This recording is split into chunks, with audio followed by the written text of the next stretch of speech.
नमस्कार दोस्तों, बहुत बहुत स्वागत है मोतिहारी स्टडी पॉइंट में। इस वीडियो में हम लोग देखेंगे 12th हिंदी का ऑब्जेक्टिव प्रश्न, जो कि 50 परीक्षा में आने वाले ऑब्जेक्टिव प्रश्न को देखेंगे और इस सब प्रश्न को आप जरूर याद कर लेंगे, क्योंकि एक एक प्रश्न परीक्षा के लिए बहुत ही महत्वपूर्ण प्रश्न है। इसलिए इस वीडियो को आप लास्ट तक देखकर और सब प्रश्न को याद कर लीजिएगा।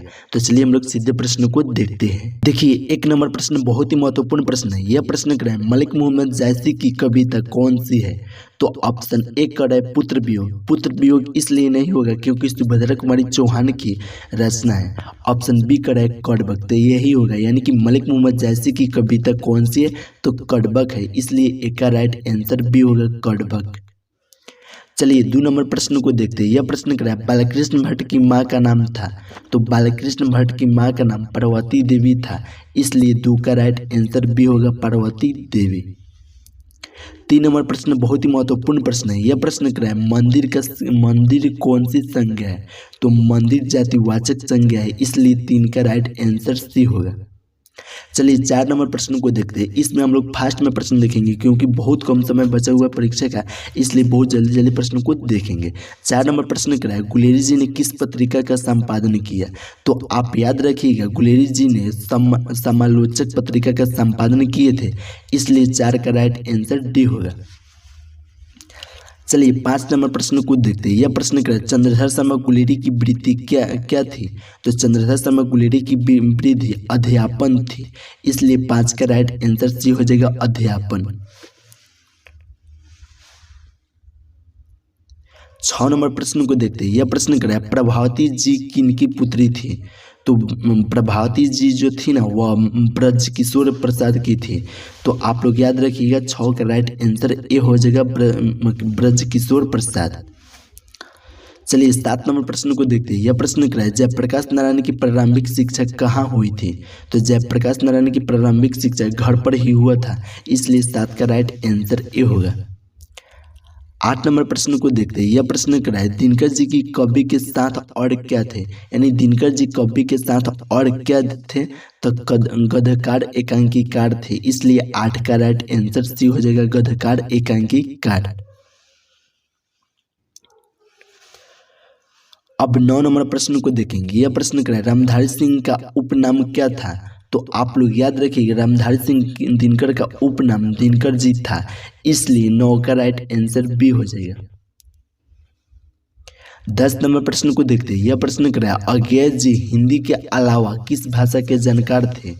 तो आप याद रखिएगा, अज्ञेय जी जो थे ना, वह संस्कृत, हिंदी और संस्कृत, अंग्रेजी, फारसी, तमिल का थे, इसलिए इनमें से सभी हो जाएगा। तो 10 का राइट आंसर डी होगा। चलिए 11 नंबर प्रश्न को देखते हैं। यह प्रश्न कर रहा है, रोज शीर्षक कहानी के लेखक कौन है? तो आप याद रखिएगा, रोज शीर्षक कहानी के लेखक अज्ञेय जी है, इसलिए 11 का राइट आंसर बी होगा। 12 नंबर प्रश्न को देखते हैं। यह प्रश्न कर रहा है, 1914 ईस्वी में 1914 ईस्वी में भगत सिंह किस पार्टी की ओर आकर्षित हुए थे? तो गदर पार्टी की ओर आकर्षित हुए थे, इसलिए 12 का राइट आंसर ए होगा। 13 नंबर प्रश्न बहुत ही महत्वपूर्ण प्रश्न है। यह प्रश्न क्या है, जायसी किस तरह की कवि है? तो जायसी सूफी कवि है, इसलिए 13 का राइट आंसर बी होगा। 14 नंबर प्रश्न को देखते हैं। यह प्रश्न क्या है, माथुर जी को किस उपाधि से विभूषित किया गया है? तो विद्यावारिधि से, इसलिए 14 का राइट आंसर ए होगा। 15 नंबर प्रश्न को देखते हैं। यह प्रश्न कर रहा है, मलिक मोहम्मद जायसी का जन्म कब हुआ था? तो मलिक मोहम्मद जायसी का जन्म 1492 ईस्वी को हुआ था, इसलिए 15 का राइट आंसर सी हो जाएगा। चलिए 16 नंबर प्रश्न को देखते हैं। यह प्रश्न कर रहा है, जगदीश चंद्र माथुर को कौन सा अवार्ड मिला था? तो जगदीश चंद्र माथुर को कालिदास अवार्ड मिला था, इसलिए 16 का राइट आंसर ए होगा। 17 नंबर प्रश्न को देखते हैं। यह प्रश्न कर रहा है, सिपाही की माँ एकांकी के लेखक कौन है? तो मोहराकेश जी है, इसलिए 17 का राइट आंसर ए होगा।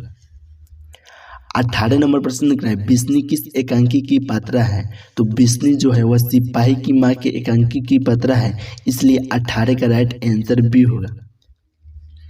19 नंबर प्रश्न करें, नामवर सिंह किस पत्रिका के संपादक थे? तो नामवर सिंह आलोचना त्रैमासिक के संपादन थे, इसलिए 19 का राइट आंसर ए होगा। 20 नंबर प्रश्न को देखते हैं। यह प्रश्न करा है, कविता के नए प्रतिमान पर नामवर सिंह को कौन सा पुरस्कार मिला था? तो साहित्य अकादमी पुरस्कार मिला था, इसलिए 20 का राइट आंसर बी हो जाएगा, साहित्य अकादमी पुरस्कार। चलिए 21 नंबर प्रश्न को देखते हैं। यह प्रश्न कराया, ओम प्रकाश वाल्मीकि का जन्म कब हुआ था? तो दोस्तों आप याद रखिएगा, ओम प्रकाश वाल्मीकि का जन्म 30 जून 1950 को हुआ था, इसलिए 21 का राइट आंसर ए हो जाएगा, 30 जून 1950 को। चलिए 22 नंबर प्रश्न को देखते हैं। यह प्रश्न कराया, ओम प्रकाश वाल्मीकि को कौन सा पुरस्कार मिला था? तो आप याद रखिएगा, ओम प्रकाश वाल्मीकि को डॉक्टर अंबेडकर राष्ट्रीय पुरस्कार मिला था, और यह कब मिला था? तो 1993 में मिला था। आप लोग यह भी साथ में याद रखिएगा। चलिए 23 नंबर प्रश्न को देखते हैं। यह प्रश्न कराया, मलय जी का जन्म कहाँ हुआ था? तो आप याद रखिएगा, मलय जी का जन्म आजमगढ़ में हुआ था, इसलिए 23 का राइट आंसर सी हो जाएगा, आजमगढ़ में। देखिए 24 नंबर प्रश्न बहुत ही महत्वपूर्ण प्रश्न है। यह प्रश्न कराया, मलय जी का जन्म कब हुआ था? तो दोस्तों आप याद रखिएगा, मलय जी का जन्म 1935 में हुआ था, इसलिए 24 का राइट आंसर बी हो जाएगा, 1935 में।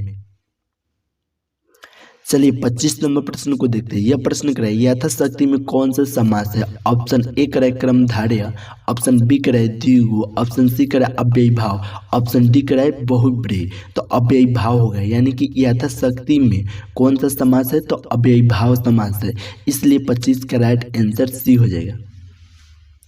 चलिए 26 नंबर प्रश्न को देखते हैं। यह प्रश्न कराए, तिरिस लेख का संबंध किनसे है? तो लेखक के पिताजी से है, इसलिए 26 का राइट आंसर ए होगा, लेखक के पिताजी से। चलिए 27 नंबर प्रश्न को देखते हैं। यह प्रश्न कराए, उदय प्रकाश जी किस पत्रिका का सहायक संपादक थे? तो संडे मेल नई दिल्ली का थे, इसलिए 27 का राइट आंसर ए होगा। चलिए 28 नंबर प्रश्न को देखते हैं। यह प्रश्न कराए, दरियाई घोड़ा किनकी कृति है? तो आप याद रखिएगा, दरियाई घोड़ा है वह उदय प्रकाश की कृति है, इसलिए 28 का राइट आंसर सी हो जाएगा, उदय प्रकाश का। चलिए 29 नंबर प्रश्न को देखते हैं। यह प्रश्न कराए, जे कृष्ण मूर्ति का जन्म कब हुआ था? तो जे कृष्ण मूर्ति का जन्म 12 मई 1895 ईस्वी को हुआ था, इसलिए 29 का राइट आंसर ए होगा, 12 मई 1895 को। चलिए 30 नंबर प्रश्न को देखते हैं। यह प्रश्न कराया, आप विद्यालय क्यों जाते हैं? तो आप विद्यालय क्यों जाते हैं? ऑप्शन ए कराए शिक्षा प्राप्त करने के लिए, ऑप्शन बी कराए नौकरी के लिए, ऑप्शन सी कराए खेल प्रशिक्षण देने के लिए, ऑप्शन डी कराए पढ़ाने के लिए। तो हम लोग विद्यालय क्यों जाते हैं? तो शिक्षा प्राप्त करने के लिए जाते हैं, इसलिए 30 का राइट आंसर ए हो जाएगा, शिक्षा प्राप्त करने के लिए। चलिए 31 नंबर प्रश्न को देखते हैं। यह प्रश्न कराए, मुनि और मानक की माँ का नाम था? मुनि और मानक की दोनों बहन थी और इनका माँ का नाम था बिस्नी, इसलिए 31 का राइट आंसर सी हो जाएगा, बिस्नी। चलिए 32 नंबर प्रश्न को देखते हैं। यह प्रश्न बहुत ही महत्वपूर्ण प्रश्न है, जो कि कराए, सिपाही की माँ के एकांकी के अनुसार लड़ाई कहाँ हो रही है? तो आप याद रखिएगा, वार्मा में हो रही थी, तो इसलिए 32 का राइट आंसर बी होगा। चलिए 33 नंबर प्रश्न को देखते हैं। यह प्रश्न कराए, मुहारा केस की एकांकी का शीर्षक है? तो सिपाही की माँ है, इसलिए 33 का राइट आंसर बी हो जाएगा, सिपाही की माँ। चलिए 34 नंबर प्रश्न को देखते हैं। यह प्रश्न कराए, सिपाही की माँ कौन है?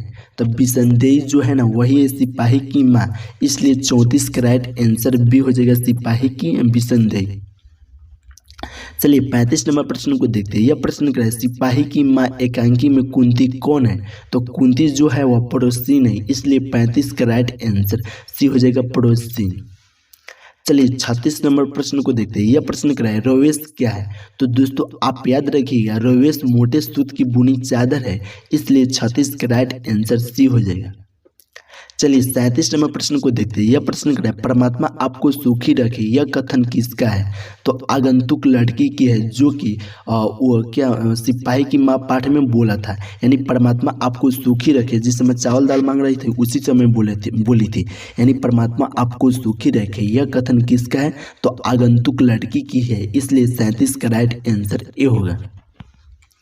चलिए 38 नंबर प्रश्न को देखते हैं। यह प्रश्न करा, अंडे के छिलके के रचनाकार कौन है? उसी पाठ में मोहरकेश पाठ में है, जिनका वो क्या सिपाही की माँ पाठ में है, जिनका लेखक मोहरकेश जी है। इसलिए आपका राइट आंसर ए हो जाएगा, क्योंकि कह रहा है अंडे के छिलके के रचनाकार कौन है, तो मोहरकेश न है। इसलिए 38 का राइट आंसर ए होगा। चलिए 39 नंबर प्रश्न को देखते हैं। यह प्रश्न क्या है, नाटक के क्षेत्र में जयशंकर प्रसाद के बाद की सबसे बड़ी प्रतिभा कौन माने जाते हैं? तो मोहरकेश को माने जाते हैं। इसलिए 39 का राइट आंसर डी होगा। चलिए 40 नंबर प्रश्न को देखते हैं। यह प्रश्न क्या है, सिपाही की मां शीर्षक पाठ में हड्डियों का चलता फिरता ढांचा कौन है? तो दिनी कुम्हार है। इसलिए 40 का राइट आंसर बी होगा। चलिए 41 नंबर प्रश्न बहुत ही महत्वपूर्ण प्रश्न है। यह प्रश्न क्या है, मोहरकेश किस आंदोलन के प्रमुख हस्ताक्षर थे? तो नई कहानी आंदोलन के थे ये, इसलिए 41 का राइट आंसर ए हो जाएगा। चलिए 42 नंबर प्रश्न को देखते हैं। यह प्रश्न क्या है, मोहरकेश का निधन कब हुआ था? तो दोस्तों आप याद रखिएगा, मोहरकेश का निधन 3 दिसंबर 1972 ईस्वी को हुआ था। इसलिए 42 का राइट आंसर सी हो जाएगा। और 43 नंबर प्रश्न जो है यह बहुत लंबा चौड़ा है, इसलिए इसको जूम आउट पहले कर लेते हैं, तब इसको हम लोग पढ़ेंगे। चलिए इस प्रश्न को पढ़ते हैं। यह क्या है, किस पाठ में यह उदाहरण आया है? फौजी वहां लड़ने के लिए है, वो भाग नहीं सकते हैं, जो फौजी छोड़कर भागते हैं उसे गोली मार दी जाती है। तो सिपाही की माँ पाठ में यह उक्ति आया है, उदाहरण आया है, इसलिए राइट आंसर बी होगा। चलिए 44 नंबर प्रश्न को देखते हैं। यह प्रश्न क्या है, मोहरकेश का जन्म कहाँ हुआ था? तो मोहरकेश का जन्म जंडी वाली गली अमृतसर में हुआ था। इसलिए 44 का राइट आंसर ए बी होगा। दोस्तों अगर आप अभी तक व्हाट्सएप ग्रुप में नहीं जुड़े तो 73-685-601 पर आप मैसेज कीजिए, हम आपको व्हाट्सएप ग्रुप में जोड़ देंगे। और इस सब का पीडीएफ बिल्कुल फ्री में देते रहते हैं, तो आपको भी बिल्कुल फ्री में पीडीएफ इसका मिल जाएगा। तो चलिए अगला प्रश्न को देखते हैं। 45 नंबर प्रश्न क्या है, सिपाही की माँ एकांकी में आंगन के बीचों बीच क्या पड़ी थी? तो खस्ताहाल चारपाई पड़ी थी। इसलिए 45 का राइट आंसर सी हो जाएगा। चलिए 46 नंबर प्रश्न को देखते हैं। यह प्रश्न क्या है, आलस का विशेषण है? तो आलस का विशेषण आलसी हो गया। इसलिए 46 का राइट आंसर सी हो जाएगा, आलसी। 47 नंबर प्रश्न क्या है, निवास शब्द का उपसर्ग है? कोई मूल शब्द के पहले जो शब्द बनता है उसी को उपसर्ग कहते हैं। तो नि धन वास हो जाएगा। इसलिए नि जो होगा वो उपसर्ग होगा। तो राइट आंसर डी हो जाएगा। देखिए एक और उपसर्ग आ गया। यह प्रश्न क्या है, पूरा तन में कौन सा उपसर्ग है? तो तन एक आ गया मूल शब्द, इसके पहले कौन है? पूरा है। इसलिए राइट आंसर क्या हो जाएगा? डी होगा। चलिए 49 नंबर प्रश्न को देखते हैं। यह प्रश्न क्या है, निम्न में शुद्ध शब्द कौन है? तो परीक्षा जो है वह शुद्ध शब्द है। ये तीनों गलत है। आप लोग प्राण उस तरफ से आप लोग सभी जान ही रहेगा। चलिए अगला प्रश्न को देखते हैं। 50 नंबर प्रश्न क्या है, कलम का प्रवाची है? तो कलम का जलज होता है, इसलिए कमल का जलज होता है। इसलिए 50 का राइट आंसर बी होगा। दोस्तों अगर अभी तक व्हाट्सएप ग्रुप में नहीं जुड़े हैं तो व्हाट्सएप नंबर पर आप मैसेज कीजिए, हम आपको जोड़ देंगे। और वो आपको बहुत कम समय में बहुत ज़्यादा प्रश्न इस चैनल के माध्यम से मिलेगा।